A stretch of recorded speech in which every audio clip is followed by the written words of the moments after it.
Why wait to see if you'll get something you like this Valentine's Day when you can go to BlueNile.com and find something you'll love? Whether you're looking to treat yourself to a little winter sparkle or show a galentine how much you appreciate them, Blue Nile offers a wide selection of high-quality designs, expert guidance, and free 30-day returns for the ultimate peace of mind. You can even design your own jewelry. Right now, save up to 50% at BlueNile.com. That's BlueNile.com. Welcome to Haunting History, the podcast that reaches back into the past for the events that still haunt us today. Tales of true crime, mystery, and the macabre. And when we're lucky, the stories where history and the people who lived it and the paranormal meet. Now, who doesn't love a good ghost story, right?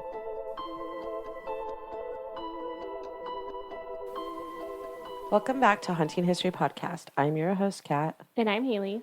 And we are finally back. We've had some issues over the last year after we recorded the last of our Carrie Patterson episodes. And I would love to blame it all on the pandemic, and I can't blame it all on that. Although work for me got really busy, and then my computer crashed, which is still sitting on the garage floor with all of our old episodes on it. Mm-hmm. And Haley started school. Mm-hmm. Haley met a boy. Are we allowed to talk about that? I don't know that anyone cares. I don't know that anyone cares, but does he listen? I think randomly. I don't know. Hi, Corey. Are you listening? So basically what had originally started as just like the holiday season off, because our last episode is with Carrie Patterson in December. So like we always do, we take off like the December holidays through the first of the year, and we were going to come back. Oh, and we moved in January. Mm-hmm. And then right after that, the pandemic started. So it was basically, so it wasn't one thing that kept us away for as long as the 7 months that we've been away, but it was a conglomerate of reasons, would you say? Yeah. That we had trouble getting back. And we're still struggling, like even now. Yeah. Our plan was to have, 10 episodes ahead? Yeah, we were like, oh, this break will be nice. We'll get ahead. And then nothing. Then nothing. What do we have and right now? Nothing. How many episodes do we have right now? One, kind of, in this one. So we did not do what our original plan was. And this episode is not technically, I wouldn't call this a full episode. I would call this a preliminary episode to what we talk about in the next week's episode. Yeah. Because we did something weird. We recorded yesterday and then realized after we were done, and we were talking for a good two hours at least, right? That Bob Taft and I, and you'll remember Bob Taft from the Carrie Patterson episodes. He is the investigator for the Orange County Sheriff's Department Homicide Bureau. Yesterday when we sat down to talk and record the episode, we realized that he and I had been talking about this case for a year and a half now, since the very beginning of the pandemic. And so when we sat down to talk about it yesterday, he and I are so familiar with all the different aspects of the case that we probably didn't clarify the basics of the case. Is that how you felt, Haley? Yeah, just like the sequence of events in the storyline is probably a little lost, because he and I are talking like we've been talking about it for a year, and we didn't set the foundation for the story, is I think what we didn't do. Yeah. So what we're going to do today is we're going to give you the foundation of the case that we covered. And then next week we'll be back with the beginning part. It's going to be several episodes, right, of the conversation with Bob Taft, where we delve into every aspect of the case. The details. That's how I see it. But before we do that, I wanted to tell you what to expect coming up from us in the next couple months and into 2022. If you follow us on social media, you probably saw me post all the huge list of all the shows that I want to do, or the episodes that I want to do. And if you don't follow us on social media, we really need you to, right, Haley? Like, tell them how to find us on each of our social media. Instagram is Haunting History. Facebook, we have Haunting History Podcast. There's a group, and then there's a private group. There's a group and a page. Okay. One's private, though, right? When you have to request again, right. Yeah. Okay, and then Twitter is Haunting H Pod. And then we still have our Patreon. We will get better at posting on it. We used to do giveaways and everything on it, so now we're back. We'll do that all over again.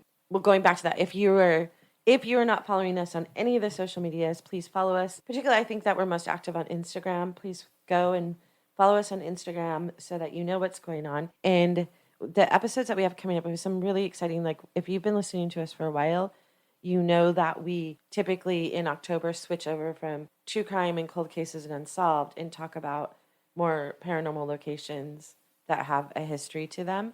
And this year is no different, except that we are super excited. And our haunting history episodes, the ones that are the paranormally based, will run all the way into November because we have so many of them this year. One of the ones we're going to do, we're going to be talking to Sammy Washburn and Abby Smith from St. Augustine's Lighthouse. Where is that at? In Florida. And that's haunted because why? Well, one of the stories out of the St. Augustine's Lighthouse is one of the tower keepers, one of the lighthouse keepers, in the 1800s, his daughters were tragically killed in an accident, little girls, and people say they see them and hear them. And it's such a beautiful lighthouse too. So I'm super excited about that one. And I'm excited that they, rather than me just tell the story, that they're going to do it with me. They are there every day. And we have Charles Spratley from Villa Montezuma in San Diego. Do you remember Villa Montezuma? No, but I think we've tried to do that one a couple times, right? We've tried. I've reached out to them, and they've changed it to Villa Montezuma Museum, and it was a personal home in the 1800s, and it has a ton of history. And the person that built it and lived in it, well, he lived in it for a short time, was a very eccentric character, and it's such a beautiful, interesting house in Sherman Heights, San Diego, and the foundation wasn't good, so they had to raise money to redo the floors and stuff, so they're just starting to reopen now. So the last couple of years I've reached out to them, they really weren't doing anything other than working on the house. So this year, Charles has written stories about Villa Montezuma, and he actually wrote a book, which we'll include in his episode, but he's going to do that story with us, and then I'm beside myself excited. He also does a tour of historic Orange Plaza in Orange County, California, which is my hometown where I grew up, literally blocks from the Orange Circle or the Orange Plaza, whichever you want to call it. There's always an argument about what it's called, but it was one of the first little communities cosmopolitan towns that were built in Orange County, California, before it was Orange County, California. Yeah. And he's going to talk about all the different buildings and locations there. And I'm so excited about that. I know so much of the history from there, but to have him tell it, because he does like the ghost tours and the ghost walks down there, is just going to add to it. So I'm super excited about that. No words for the fact that we are doing some episodes on the Madison Seminary. And we're doing those episodes with Brandon Alvis and Mustafa Gadalori. And I hope I'm saying his name right. I'm sure he'll correct me. From Ghost Hunters. If you're familiar with the TV show Ghost Hunters, those guys are going to do an episode with us about the Madison Seminary. And then Brandon is going to do another episode with me about the Los Angeles Police Department Museum, which is fascinating. And he's so nice. He's such a nice guy. He suggests, he's like, your podcast is true crime and you have a paranormal edge. Why not do the LA Police Museum? He said they have all this stuff from all the crimes. Like they have the dress that Sharon Tate was wearing the night she was murdered by Charles Manson. Yeah. They have the last article of clothing that Marilyn Monroe was wearing. I can't even remember. He was going through the list of stuff, and he's like, it just kind of fits you perfectly. I'm shocked. Have we never been there? I don't know why we haven't been there, and I don't know why we haven't done an episode on it. So that's coming up, and that people talk about that building being haunted. So that one's sort of we'll do that one in November probably because it's like a true crime and a paranormal cross. So I'm excited. We have so many of these episodes coming up, and that's just what I have on the books right now. So we'll have even more stories coming up in October. And again, we're going to run into November with all of these. And then next year, we're going to do a whole bunch of stories. There's a story about the most notorious UFO sighting ever. My favorite. We're going to do that one. We're going to do urban legends by state. I want to do a couple. There's been a lot of cases solved by genetic DNA, which we all know is the genealogy angle is sort of my wheelhouse. Yeah, it's my jam. So we're going to talk about some cases solved by genetic DNA. We're also going to I'm trying really hard, this would be one of our paranormal shows, but I'm trying really hard to get in touch with someone at Waverly Sanitarium. I'm hoping I kind of have an idea of a really cool guest for that, and he hasn't responded to me yet, so we'll see. I have some contacts. We'll work on it. We're going to do the Hotel Monte Vista in Flagstaff, Arizona.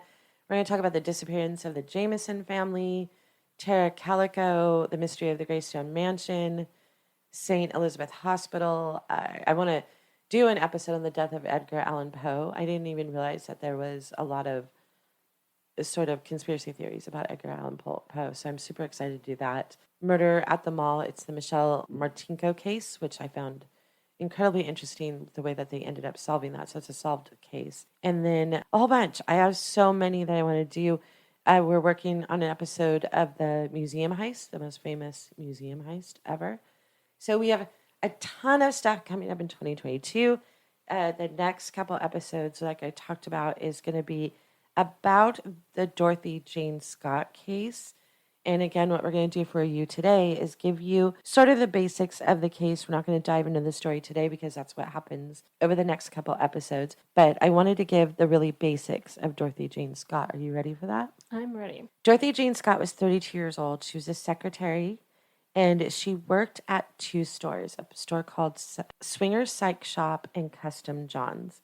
And again, we'll get more into that in the next episode. But one of the significant things about Dorothy is that she worked behind the scenes. She didn't work in the store. She worked in the back room. So it's significant because of what transpires during the course of her disappearance and her murder. But people described Dorothy, she was 32 years old, a single mom, lived in Stanton with her aunt and her young son. Her son was only 4 years old in 1980. And she relied a lot on her parents. Her parents took care of Sean whenever she had to work. And in May of 1980, she was at a work meeting at night, and she had dropped her son off with her parents to go to this work meeting. During the course of the work meeting, she had noticed that one of her coworkers, Conrad Boston is his name, looked ill, like he wasn't feeling well. And there's contention about what transpired during the meeting, but it was finally determined that Dorothy would take Conrad to the emergency room. Another coworker, her name is Pam Head, offered to go to the emergency room with them. So on that night in May, they went to UCI Medical Center. When they got to the hospital, Conrad was called to the back to be treated. And Pam, to this day, 41 years later, insists that her and Dorothy stayed together the entire time that Conrad was being treated. When Conrad came out of the back after being treated, he had a prescription to fill. Dorothy suggested that Pam and Conrad go get the prescription filled because Conrad clearly didn't feel good. He had a really bad infection. They would go get the prescription filled. Dorothy would go to the parking lot, which was literally within eyesight, basically. Not directly in front of the emergency room, but to the left of the emergency room was a large parking lot. Like if you walked outside and looked left, you'd see the parking lot. You would see the parking lot. It was a large parking lot. Dorothy said, I'll go get the car so Conrad doesn't have to walk. You guys go get the prescriptions. There is contention about whether she went to the bathroom. They think she went to the bathroom. Like she said, I'll go get the car, but she went to go potty first. Makes sense. And then she went to get her car. A few minutes later, after they had gotten the prescription filled, which probably was maybe 20 minutes, it probably wasn't that fast. They got the prescription filled. They walked out front. They were waiting for Dorothy, and no one was coming. They had expected her to be there. So they waited a few minutes, and when they didn't notice her car driving up the driveway, they decided to walk to the parking lot and see where she was. Like maybe the car wouldn't start. And when they approached the parking lot, they saw what they thought was Dorothy's car driving very quickly towards them, towards the exit, because they had passed the exit walking to the parking lot. They tried to wave her down thinking, oh, she didn't see them. She was heading to the front of the hospital, and they would have to like turn around and run back to the hospital. They tried to flag her down, but the car kept going.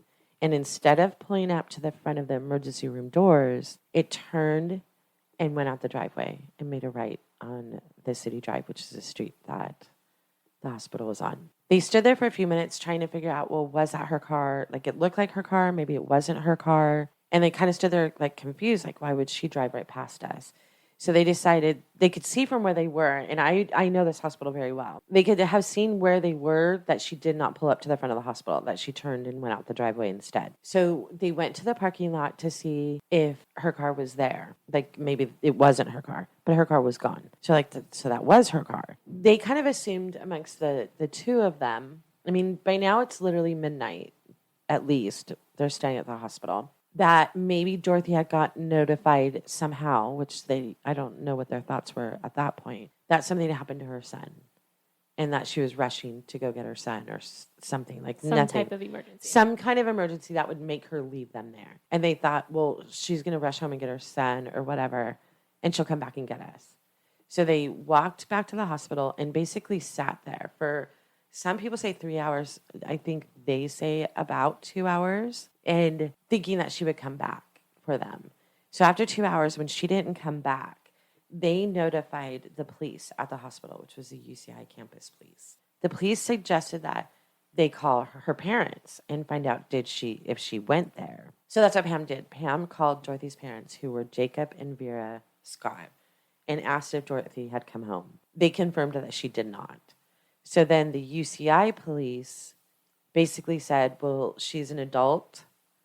We can't file a missing persons report on her because she is 32 years old. She may have just decided, I don't want to take you home. So they had to wait in the hospital. And I found out during the episode yesterday, I actually didn't know this, that their boss basically had come and pick them up at the hospital, John Kikola. The next morning, about 4.5, 5 hours after this speeding car had left the hospital, Dorothy's car was found in an alley in the city of Santa Ana on fire. Pretty quickly, they determined whose car it was. And because UCI police had not done a missing persons or a BOLO on Dorothy, the Santa Ana police tried to contact Dorothy to say, your car was found in an alley, and contacted her father instead, who told the Santa Ana police that his daughter had gone missing 4 hours prior. Before this night, and this is one of the most important parts of this case, prior to this night in May that she had gone to this meeting and took her coworker to the hospital and then disappeared, Dorothy was receiving calls from a stalker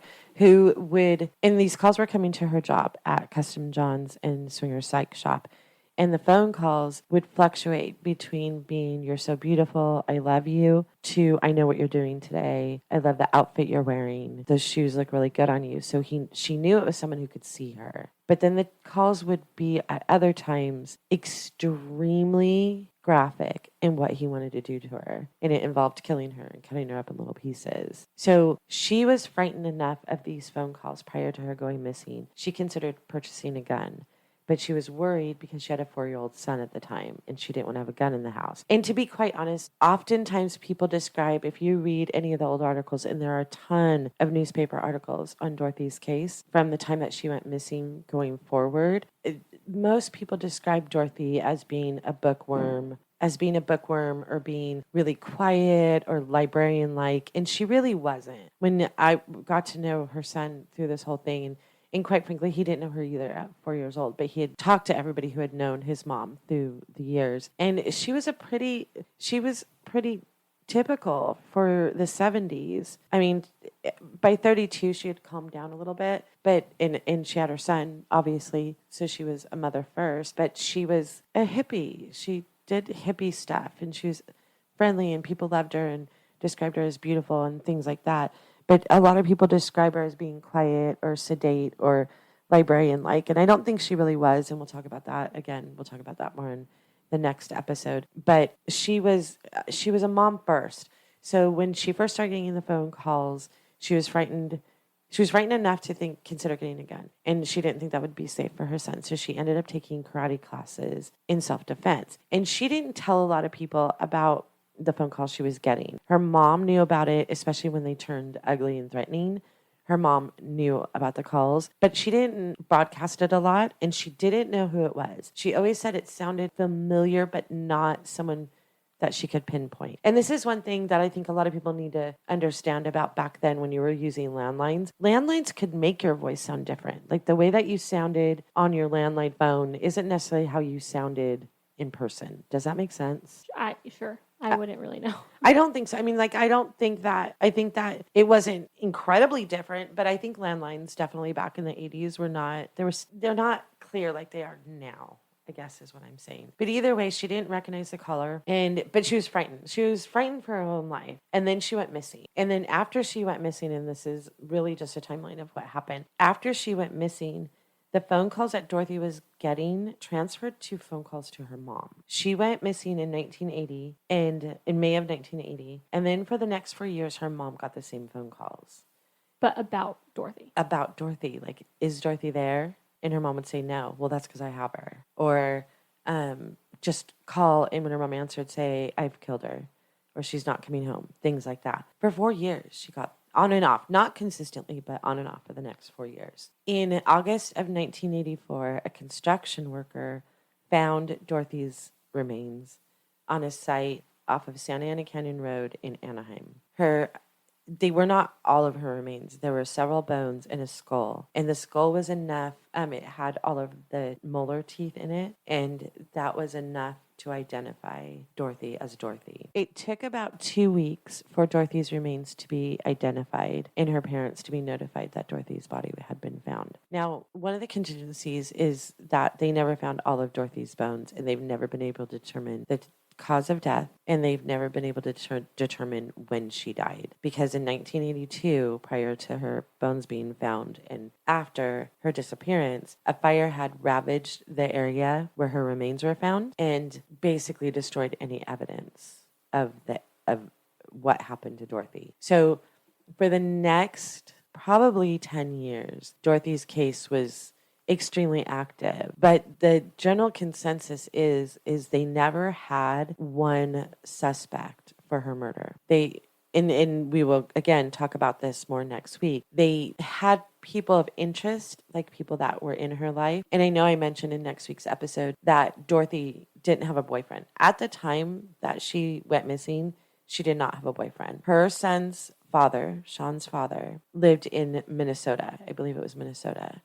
And Jacob, in one of the newspaper articles, Jacob Scott, her dad, states that when Dorothy went missing that night, he called his daughter's ex-boyfriend, he was her ex by then, in Minnesota, and he answered the phone. So he was never really for sure, like a suspect. Like, I'm sure the police talked to him and stuff. But in Jacob's mind, there's no way that he could have been here in California and there within hours of each other.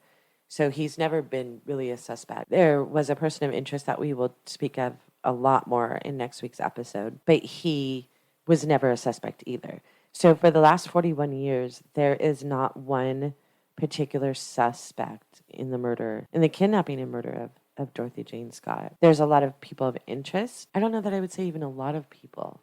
She led a pretty clear life. She went to work. She went home. Yeah. It's not like it was convoluted where she would go out and party and meet these people and these people and these people. She was by the age of 32 when she disappeared, she was a mom by then, and that was her life. Work and her son were her life. So I guess that, I don't know what you call it, but the scope of like suspects was not very long. They knew it was someone, and this is the general consensus, I think, by most of the people who have done episodes. And if you've ever heard the story of Dorothy Jane Scott, there's so many podcasts have done stories on her. There's a ton of them, and they all have their own theories. But the general consensus is that it was someone who knew her and had access to her, because this person had the ability to see, like, again, what she was wearing, knew what kind of car she drove, knew where she worked. This person wasn't a stranger to her.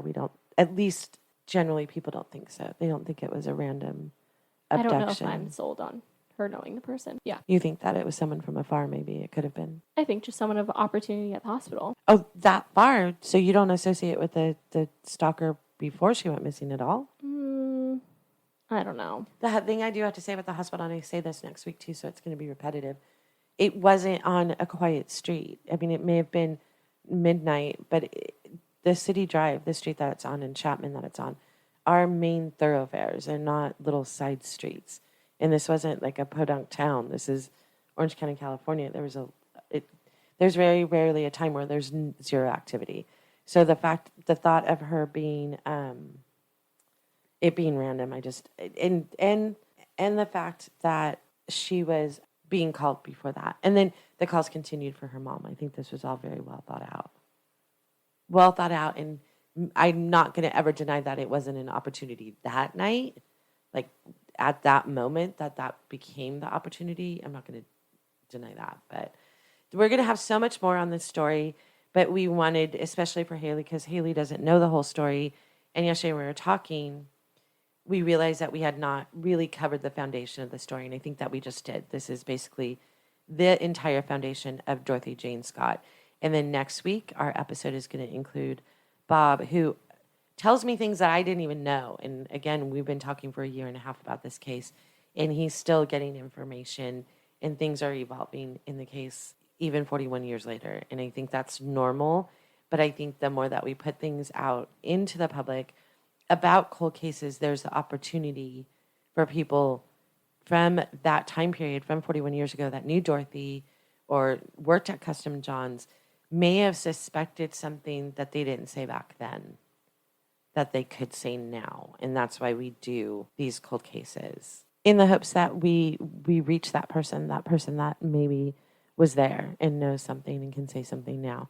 So we will be back next week with the episode, starting with the first episode with Bob, that we will go in depth on this case and all of the different aspects of the case, because what I did today was more of an overview of the disappearance of Dorothy Jane Scott. And next week we will get more into details about her case.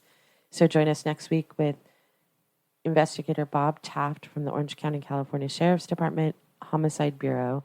If you know anything about the disappearance and or murder of Dorothy Jane Scott in May of 1980, please call the Orange County Sheriff's Department at 714-647-7055. Thank you for listening to this episode of Haunting History Podcast. We love hearing from you, so be sure to follow and comment on Facebook and Instagram and Twitter at Haunting History Podcast. And don't forget to subscribe, rate, and review wherever you listen to all your favorites. Visit our website at hauntinghistorypodcast.com for more information on each episode and links to our Patreon page and all our social media platforms. Until next time, I'm Kat. I'm Haley. And remember, the living are far scarier than any ghost.